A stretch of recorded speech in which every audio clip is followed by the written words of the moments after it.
नमस्कार दोस्तों। अमेरिका लगातार अपने fighter jets FA-18 super hornet व F-21 का रूप देकर F-16 को भारत को बेचने की कोशिश कर रहा है। क्या क्या खासियतें हैं दोनों फाइटर जेट्स में और क्यों भारत इन्हें खरीदने से पीछे हट रहा है? कैसे इन अमेरिकी फाइटर जेट्स के आ जाने से इंडियन एयरफोर्स को फायदा होगा और साथ ही दूसरी तरफ डिफेंस संबंधी तैयारियों पर इसका क्या बुरा प्रभाव पड़ेगा और क्या F-21 तेजस फाइटर जेट प्रोग्राम को पूरी तरह से बंद करवा देगा? इसके अलावा एक बड़ा नुकसान होगा भारत रशिया की दोस्ती का टूटना। ये सब पूरी डिटेल्स में जानेंगे इस वीडियो में। नमस्कार दोस्तों, मेरा नाम है अमित और मैं स्वागत करता हूं आपका अमित अपडेट्स चैनल पर। तो चलिए दोस्तों शुरू करते हैं। भारत के फाइटर जेट्स की स्क्वाड्रन स्ट्रेंथ लगातार घटती जा रही है और इसी को ठीक करने के लिए जो 114 फाइटर जेट्स खरीदने के लिए MMRCA डील होने जा रही है, उसमें रशियन Su-35 व MiG-35, फ्रेंच राफेल, स्वीडन का ग्राइपिन, यूरोपियन देशों का यूरोफाइटर टाइफून के साथ ही अमेरिका की तरफ से 2 फाइटर जेट सामने रखे गए हैं। ये है FA-18 सुपर हॉर्नेट व F-16 ब्लॉक 70 या कहे इंडिया स्पेसिफिक F-21।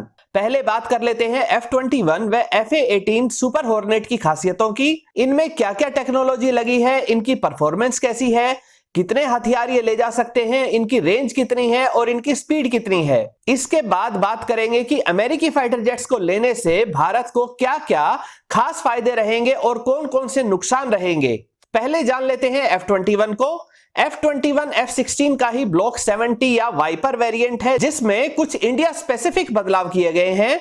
ये बदलाव हैं, पहला ASA रडार लगाना। F-21 में AN/APJ-83 ASA रडार लगाया जा रहा है, जिसकी रेंज लगभग 200 किलोमीटर तक है और ये एक साथ कई टारगेट्स पर नजर रख सकता है। पहले के F-16 में जो रडार था उसकी रेंज लगभग 150 किलोमीटर तक ही थी। दूसरा बदलाव है इन फ्लाइट रिफ्यूलिंग प्रोब, जिससे एयर रिफ्यूलिंग टैंकर के माध्यम से इसे हवा में ही रिफ्यूल करके इसकी रेंज को काफी बढ़ाया जा सकता है। F-16 की मैक्सिमम स्पीड मैक 2 तक होती है और ड्रॉप टैंक के साथ इसकी रेंज को 4200 किलोमीटर तक भी बढ़ाया जा सकता है। यह 59,000 फीट तक की ऊंचाई तक जा सकता है और इसमें 11 हार्ड पॉइंट्स हैं, जिस पर यह तरह तरह की मिसाइल्स को ले जा सकता है। इसमें GE का F110 इंजन लगा है, जिसकी मैक्सिमम थ्रस्ट 132 किलो न्यूटन है, जबकि जो F-21 भारत को ऑफर किया जा रहा है उसमें 145 किलो न्यूटन का एडवांस्ड इंजन लगाया गया है। साथ ही इसमें ट्रिपल लॉन्चर की सुविधा भी रहेगी, जिसमें एक ही अंडरविंग पाइलोन पर 3 BVR मिसाइल्स यानी कि 3 AIM-120 को लगाया जा सकता है। F-21 में एक ज्यादा क्षमता वाला मिशन कंप्यूटर, 5th जनरेशन का हेड अप डिस्प्ले व नेटवर्क सेंट्रिक कम्युनिकेशन, बेहतर सिचुएशनल अवेयरनेस वाला कॉकपिट व ज्यादा एडवांस्ड हेलमेट माउंटेड डिस्प्ले दिया गया है। ये खासियतें जैसे एविएशन डिस्प्ले फिलहाल F-35 में ही देखने को मिलती थी। इसमें automatic ground collision avoidance system भी है, जो कम रोशनी या बादलों के बीच जाने पर अचानक ऊंची जगह आ जाने पर भी खुद ही अपने आप को टक्कर होने से बचा लेता है। F-21 के डोर्सल सेक्शन या कमर पर एक्स्ट्रा स्पेस दी गई है, ताकि भविष्य में ज्यादा एडवांस सिस्टम लगाने के लिए भी जगह बची रहे। साथ ही कन्फॉर्मल टैंक्स भी दिए गए हैं, जो ड्रॉप टैंक की जगह ले सकते हैं और इनमें ज्यादा फ्यूल को कैरी किया जा सकता है। F-21 की कीमत 75 से $80 मिलियन पर फाइटर जेट रहने की उम्मीद है। अब बात करते हैं FA-18 के सुपर हॉर्नेट वेरिएंट की। सुपर हॉर्नेट में 2 F414 इंजन लगे हैं, जो मैक्सिमम थ्रस्ट जनरेट करते हैं 196 किलो न्यूटन की। यह वही इंजन है जो तेजस MK2 वेरिएंट में लगाया जा रहा है। जहां F-21 की मैक्सिमम स्पीड मैक 2 तक थी, तो सुपर हॉर्नेट 1.8 मैक तक ही उड़ सकता है और इसकी मैक्सिमम रेंज 3300 किलोमीटर तक है। इसकी सर्विस सीलिंग भी F-21 से काफी कम यानी कि 50,000 फीट तक ही है और इसमें भी 11 ही हार्ड पॉइंट है, जिन पर यह लगभग F-21 जितना ही वेट यानी कि कुल पेलोड 8000 किलोग्राम तक ही ले जा सकता है। इसमें AN/APJ-79 ASA रडार लगा है, लेकिन सुपर हॉर्नेट F-21 के मुकाबले काफी कम रडार क्रॉस सेक्शन रखता है और इस तरह से F-21 से थोड़ा ज्यादा स्टेल्थी है। इसमें खुद के बचाव के लिए इंफ्रारेड डिकॉयज हैं, टॉर्ड डिकॉय सिस्टम है, बेहतरीन सेल्फ प्रोटेक्शन जैमर व रडार वार्निंग रिसीवर भी लगा है। सुपर हॉर्नेट को कई मामलों में आप एक 2 इंजन वाला F-16 भी कह सकते हैं। अमेरिकी नेवी ही ज्यादातर FA-18 सुपर हॉर्नेट को इस्तेमाल करती है। FA-18 सुपर हॉर्नेट की कीमत लगभग $80 मिलियन प्रति फाइटर जेट है। अब बढ़ते हैं वीडियो के सेकंड पार्ट की तरफ। F-16 या कहें कि F-21 और FA-18 दोनों ही मौजूदा समय के जबरदस्त फाइटर जेट्स हैं। अगर MMRCA डील में भारत इनमें से किसी को चुनता है तो उसके क्या क्या फायदे होंगे और क्या नुकसान होंगे, आइए जानते हैं। पहले फायदों की बात करते हैं। पहला फायदा है modern network centric fighter jet मिलेगा। F-21 और FA-18 दोनों ही बेहतरीन और सिक्योर्ड डेटा लिंक के साथ आते हैं और इनके माध्यम से बाकी सभी फाइटर जेट्स व कमांड सेंटर के साथ जुड़े हुए रहते हैं, जिससे लड़ाई के हालातों को पूरी तरह से समझने में आसानी मिलती है। साथ ही इसमें कई फाइटर जेट्स एक साथ मिलकर एक बड़े मिशन को ज्यादा एक्यूरेसी के साथ अंजाम दे सकते हैं। इसके अलावा इन अमेरिकन फाइटर जेट्स में दुश्मन देश के फाइटर जेट्स की फ्रीक्वेंसी को जैम करने की क्षमता भी है, यानी भारत को जो F-21 ऑफर किए जा रहे हैं वह पाकिस्तानी F-16 की फ्रीक्वेंसी को जैम कर सकता है। दूसरा फायदा है बेहतरीन ASA रडार। रडार्स के मामले में अमेरिका बाकी देशों से काफी आगे है और F-21 व FA-18 सुपर हॉर्नेट दोनों में ही बेहतरीन ASA रडार लगा है, जिसकी रेंज पाकिस्तानी F-16 से लगभग 2 गुनी है। यानी भारत को जो F-21 नाम से F-16 ऑफर किया जा रहा है वह अपने AN/APJ-80 ASA रडार से पाकिस्तानी F-16 को काफी पहले ही ट्रैक करके आसानी से उसे निशाना बना सकता है। तीसरा है बेहतर इंजन। F-16 ब्लॉक 70 या F-21 में GE का F110-132A इंजन लगाया गया है जो 145 किलो न्यूटन की मैक्सिमम थ्रस्ट जनरेट करता है, जबकि पाकिस्तानी F-16 जो कि ब्लॉक 50 वेरिएंट है उनमें जो F-11 इंजन लगा है वह 132 किलो न्यूटन की थ्रस्ट ही जनरेट कर पाता है। यानी भारत को जो F-21 मिल सकता है वह ज्यादा परफॉर्मेंस वाला, ज्यादा पेलोड ले जाने वाला वेरिएंट होगा। अमेरिकी फाइटर जेट इंजन दुनिया भर में अपने छोटे साइज, ज्यादा पावरफुल थ्रस्ट, फ्यूल एफिशिएंसी, कम मेंटेनेंस और लंबी इंजन लाइफ के लिए जाने जाते हैं। चौथे पॉइंट में बात करते हैं रिलायबिलिटी व सेफर फाइटर जेट की। अमेरिका सेफ्टी के मामले में बहुत कड़े स्टैंडर्ड्स का पालन करता है और इसी कारण उनके फाइटर जेट्स का सेफ्टी रिकॉर्ड काफी अच्छा होता है। अमेरिकी फाइटर जेट्स ज्यादा कॉम्प्लेक्स, टेक्नोलॉजी के मामले में ज्यादा एडवांस होते हैं। इंजन की परफॉर्मेंस, टेम्परेचर, प्रेशर आदि हर पैरामीटर को डिजिटली ट्रैक किया जाता है और साथ ही फाइटर जेट्स को बहुत ही प्रिसीशन मशीनरी के माध्यम से बिल्कुल एक्यूरेट तरीके से डिजाइन व मैन्युफैक्चर किया जाता है, जिससे इनकी रिलायबिलिटी काफी अच्छी होती है। F-16 ब्लॉक 70 की स्ट्रक्चरल लाइफ 12,000 आवर्स की है, जबकि जो F-16 पाकिस्तान के पास है उनकी लाइफ मात्र 8,000 आवर्स की है। इसके अलावा ये स्पेयर्स या मेंटेनेंस के लिए भी फ्रेंडली रहेंगे। अमेरिकी फाइटर जेट्स के सारे पार्ट्स अकेले अमेरिका में ही बनते हैं। साथ ही इन फाइटर जेट्स की मैन्युफैक्चरिंग बहुत बड़े लेवल पर होती है, इसी कारण स्पेयर्स व मेंटेनेंस की कभी कोई समस्या नहीं आएगी। स्पेयर्स की समस्या के कारण ही भारत रशियन फाइटर जेट से परेशान है। 6th पॉइंट में बात करते हैं 5th जनरेशन की टेक्नोलॉजी की। भारत को जो F-16 या F-21 ऑफर हो रहा है उसमें कुछ उपकरणों को सीधा F-35 से लिया गया है।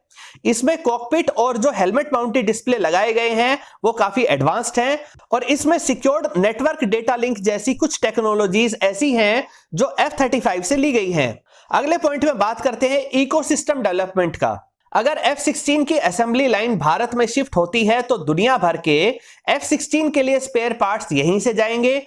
हजारों टेक्नीशियंस को जॉब मिलेगी, हजारों ऐसे एक्सपर्ट्स तैयार होंगे जो एयरक्राफ्ट डिजाइन, इसकी मैन्युफैक्चरिंग और मेंटेनेंस को बेहतरीन तरीके से समझ सकेंगे। ठीक इसी तरीके से F-16 की असेंबली लाइन जब टर्की में ट्रांसफर हुई थी तो टर्की ने इससे जो एक्सपर्टीज हासिल की उसी से अनमैन्ड एरियल व्हीकल बना लिया, बेसिक ट्रेनर एयरक्राफ्ट बना लिया और यहां तक कि 5th जनरेशन का फाइटर जेट तक भी डिजाइन कर लिया है। ऐसा ही बदलाव भारत में भी आ सकता है। फायदों में अंतिम पॉइंट है इंटरनेशनल सपोर्ट का। अमेरिका का यूनाइटेड नेशंस जैसी बहुत सारी संस्थाओं पर अच्छा खासा दबदबा है। ऐसे में अगर अमेरिका को भारत से लगभग $18 बिलियन का 114 फाइटर जेट्स का ऑर्डर मिलता है तो अमेरिका की भी मजबूरी रहेगी कि वह हर फोरम पर भारत के समर्थन में खड़ा रहे। अगर फिर कभी पाकिस्तान या चाइना भारत के खिलाफ कोई भी रेजोल्यूशन यूनाइटेड नेशंस में लाने की कोशिश करेंगे तो अमेरिका ऐसा नहीं करने देगा। अब बात करते हैं अमेरिकन फाइटर जेट्स लेने के नुकसान। पहला है आउटडेटेड टेक्नोलॉजी को ऑफर करना। अमेरिका के पास F-22 रैप्टर व F-35 जैसे एडवांस्ड, मॉडर्न व स्टेल्थी फाइटर जेट्स भी हैं जिन्हें वह भारत को नहीं देना चाहता है, बल्कि उनकी जगह पर 1974 में पहली उड़ान भरने वाले F-16 को ऑफर कर रहा है। वहीं MMRCA में दूसरे जो भागीदार हैं जैसे राफेल, ग्राइपिन, यूरोफाइटर टाइफून या MiG-35 आदि, ये सभी अपने लेटेस्ट प्रोडक्ट के साथ आए हैं। दूसरा नुकसान रहेगा ट्रांसफर ऑफ टेक्नोलॉजी का। ट्रांसफर ऑफ टेक्नोलॉजी के नाम पर कुछ भी ऑफर नहीं किया जा रहा है। अमेरिका अपने 50 वर्ष पुराने F-16 के प्लेटफॉर्म की टेक्नोलॉजी भी भारत के साथ शेयर नहीं करेगा और पूरी असेंबली लाइन भारत में लगाने का जो लालच दिया जा रहा है उसमें सिर्फ अमेरिका से आए पार्ट्स की असेंबली का ही काम होगा। यानी भारत में सिर्फ स्क्रू ड्राइवर वाली जॉब आएगी, ना रडार टेक्नोलॉजी आएगी, ना इंजन टेक्नोलॉजी आएगी। कीमत की भी बात कर लेते हैं तो अमेरिकी फाइटर जेट्स काफी पुराने आर्किटेक्चर पर बेस्ड हैं, फिर भी अमेरिका इन्हें ऊंची कीमत पर भारत को बेचना चाहता है। वहीं F-16 से ज्यादा बेहतर स्वीडन का ग्राइपिन भी इसी कीमत पर उपलब्ध है। इसका डिजाइन मॉडर्न है, यह सस्ता है, इजी मेंटेनेंस के साथ मात्र $4,700 की फ्लाइंग कॉस्ट पर ओवर रखता है, जबकि F-16 की फ्लाइंग कॉस्ट पर ओवर $16,000 है। ग्राइपिन में IRSC सिस्टम है, बेहतरीन नेटवर्क सेंट्रिक सिस्टम है, सेंसर फ्यूजन है, कनार्ड विंग्स की सपोर्ट है, शॉर्ट टेक ऑफ कैपेबिलिटीज जैसी ढेरों विशेषताएं ग्राइपिन ई को F-16 से बहुत आगे खड़ा कर देती हैं। चौथे पॉइंट में बात करते हैं कि क्या F-21 की वजह से तेजस प्रोग्राम बंद हो सकता है। F-16 या कहें F-21 को लिए जाने से सिंगल इंजन फाइटर कैटेगरी में अमेरिकी जेट्स का दबदबा रहेगा और इससे भारत का स्वदेशी फाइटर जेट प्रोग्राम तेजस पूरी तरह से बंद करवा दिया जाएगा। ऐसा अमेरिका अपने दबाव में पहले भी कर चुका है, जब ज्यादा advanced Israeli fighter jet program यानी कि लावी प्रोजेक्ट को F-16 के लिए बंद करवाना पड़ गया था। तेजस F-16 की सप्लाई चेन का मुकाबला नहीं कर पाएगा और फिर प्रायोरिटी F-16 को ही मिलेगी। साथ ही अगर दोनों फाइटर जेट साथ साथ भी रहे तो F-16 ऐसी कोई टेक्नोलॉजी उपलब्ध नहीं करवा सकता है जो तेजस MK2 वेरिएंट या M का 5th जनरेशन के स्टेल्थी फाइटर जेट के डेवलपमेंट में सहायता दे सके। पांचवा नुकसान है अच्छी मिसाइल का ना होना। जहां स्वीडन का single engine fighter jet Gripen भी मीटियोर मिसाइल के साथ आता है, तो वहीं भारत को FA-18 या F-21 के साथ जो मिसाइलें मिलेंगी वो वही AIM-120 BVR होंगी जो पाकिस्तान के पास है। ऐसे में भले ही ज्यादा अच्छे एवियोनिक्स के साथ F-21 मिले, लेकिन टारगेट करने की एक्चुअल रेंज तो उतनी ही रहेगी जितनी रेंज पाकिस्तानी F-16 में लगी AIM-120 air to air missile की है। तो $18 बिलियन खर्च करके हमें जरा सा ही एडवांटेज मिले तो ऐसे फाइटर जेट को लेने का क्या फायदा है। अगले पॉइंट में बात करते हैं अमेरिका का पाला बदलते रहने का इतिहास। कभी यही F-16 पाकिस्तान को बेचे गए कि भारत को दबाया जा सके, बहाना बनाया गया कि आतंकवाद से लड़ने के लिए दे रहे हैं। फिर 2008 में 500 AIM-120 BVR मिसाइल भी इसी बहाने के तहत पाकिस्तान को दी गई। क्या किसी आतंकवादी संगठन के पास फाइटर जेट और BVR मिसाइल थी जिनसे लड़ने के लिए यह सब पाकिस्तान को दिया गया था? जाहिर है सिर्फ भारत को दबाने की कोशिश थी। अब वही आउटडेटेड F-16 भारत को बेचने की कोशिश हो रही है ताकि पाकिस्तान को दबाया जा सके, क्योंकि पाकिस्तान अब चाइना के साथ चला गया है। अगर भारत F-21 ले लेता है तो कल को अमेरिका वापस पाकिस्तान की तरफ हो जाए या चाइना का साथ देने लग जाए तो ऐसे में भारत कुछ नहीं कर पाएगा, अमेरिका सिर्फ अपना फायदा देखेगा। एक बड़ा नुकसान रहेगा कि इसमें हम मॉडिफिकेशन नहीं कर सकते हैं। अमेरिका फाइटर जेट्स में हमें अपनी पसंद के रशियन, फ्रेंच या इंडियन हथियारों को नहीं लगाने देगा। हमारी खुद की Astra air to air missile भी अमेरिका F-21 या FA-18 के साथ इंटीग्रेट नहीं करने देगा, बल्कि भारत पर लगातार दबाव बनाया जाएगा कि वह अमेरिका की बनी हुई मिसाइलों को ही खरीदे। अमेरिकी फाइटर जेट्स में हम अपने अनुसार कोई एडजस्टमेंट, कोई मॉडिफिकेशन या अपग्रेड्स नहीं कर पाएंगे। इसके अलावा एक बड़ा नुकसान होगा भारत रशिया की दोस्ती का टूटना। अमेरिका जब S-400 खरीदने पर F-35 प्रोग्राम से टर्की को बाहर कर देता है, जबकि टर्की ने F-35 फाइटर जेट के लिए कई पार्ट्स भी बनाए हैं और काफी संख्या में F-35 खरीदने के लिए एडवांस्ड पेमेंट भी कर रखी थी। ऐसे ही प्रतिबंध या सैंक्शंस लगाने की चेतावनी व दबाव भारत पर लगाकर S-400 की रशियन डील को रोकने की पूरी कोशिश की गई।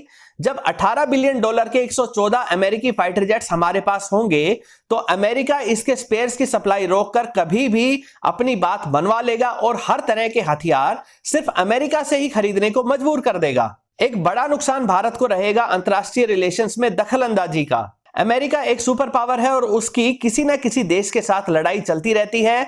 कल को अगर ऐसे किसी देश के साथ उसके रिलेशंस खराब हो जाते हैं जिसके रिलेशंस भारत के साथ अच्छे हैं, तो ऐसे में अमेरिका दबाव डालकर भारत के रिश्ते भी खराब करवा सकता है और उस देश के साथ लड़ाई में साझीदार भी बनवा सकता है।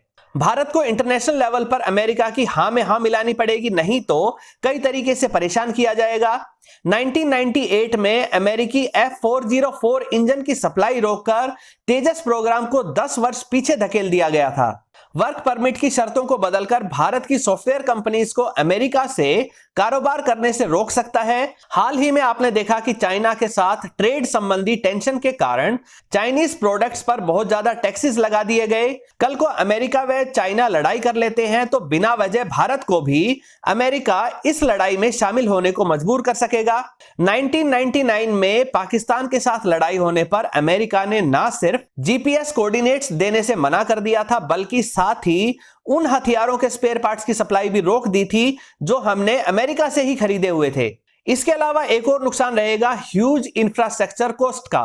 भारत ने अपने फाइटर जेट प्रोग्राम को रशियन जेट्स के हिसाब से डिजाइन किया हुआ है। अमेरिकन जेट्स आने पर नए सिरे से इंफ्रास्ट्रक्चर, मेंटेनेंस व ट्रेनिंग सिस्टम तैयार करने के लिए बड़े पैमाने पर धन खर्च करना पड़ेगा, क्योंकि अमेरिकन फाइटर जेट्स के flight characteristics Russian fighter jet से बिल्कुल अलग हैं। दोस्तों, यहां पर कुछ लोग सवाल कर सकते हैं कि जब अपाचे और शिनूक हेलीकॉप्टर ले सकते हैं तो फिर F-21 या FA-18 क्यों नहीं? दोस्तों, हेलीकॉप्टर सिर्फ सपोर्ट रोल के लिए होते हैं। ऐसे में उनका साथ स्पेयर्स की कमी की वजह से ना मिल सके तो भी कोई ज्यादा फर्क नहीं पड़ेगा। इसके अलावा मात्र 22 अपाचे ही टोटल भारत खरीद रहा है। साथ ही भारत के पास इन 22 अपाचे हेलीकॉप्टर्स की जगह इस्तेमाल करने के लिए रशियन व इंडियन हेलीकॉप्टर्स भी हैं। लेकिन जब बात दो देशों की लड़ाई की होती है तो सारा दारोमदार एयरफोर्स की ताकत पर ही आता है। ऐसे में लड़ाई के समय अगर F-21 या FA-18 ग्राउंडेड हो जाते हैं तो लड़ाई का रुख ही बदल जाएगा, इसलिए इनको लेते समय बहुत सावधानी बरतनी पड़ेगी। दोस्तों, आपकी राय में क्या MMRCA डील में कीमत और काबिलियत के मामले में अमेरिकी F-21 या FA-18 भारतीय जरूरतों को पूरा करते हैं, और क्या राफेल, ग्राइपिन या MiG-35 की जगह इन अमेरिकी फाइटर जेट्स को खरीदना चाहिए? अपनी राय कमेंट सेक्शन में जरूर बताइए। दोस्तों, उम्मीद करता हूं वीडियो आपको पसंद आई होगी। अगर ये वीडियो आपको अच्छी लगे तो इसे लाइक करिए, दोस्तों के साथ शेयर करिए और चैनल को सब्सक्राइब करना ना भूलें। नमस्कार।